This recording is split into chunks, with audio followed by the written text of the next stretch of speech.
अहम ख़बर माखिड़ियूं मुस्लिम लीग काफ़ के सरबराह चौधरी शुजात जी अॻूणे सदर आसिफ अली ज़रदारी से अमर के लाडाण से तासियत कई वई है। लाहौर में मुस्लिम लीग काफ़ के सरबराह चौधरी शुजात जी अॻूणे सदर आसिफ अली ज़रदारी से मुलाकात थी है। मुलाकात दौरान मुल्क की सियासी सूरत हाल से ॻाल्हियूं कई वयूं आहिनि। चौधरी शुजात हुसैन आसिफ अली ज़रदारी से अमर के लाडाण से तासियत कई है। मुस्लिम लीग काफ़ के सरबराह चौधरी शुजात हुसैन अॻूणे सदर आसिफ अली ज़रदारी से अमर के लाडाण से तासियत कई है।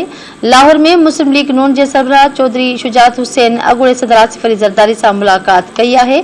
मुलाकात दौरान मुल्क की सियासी सूरत हाल से ॻाल्हियूं कई वयूं आहिनि। चौधरी शुजात हुसैन आसिफ अली ज़रदारी से अमर के लाडाणे से तासियत कई है।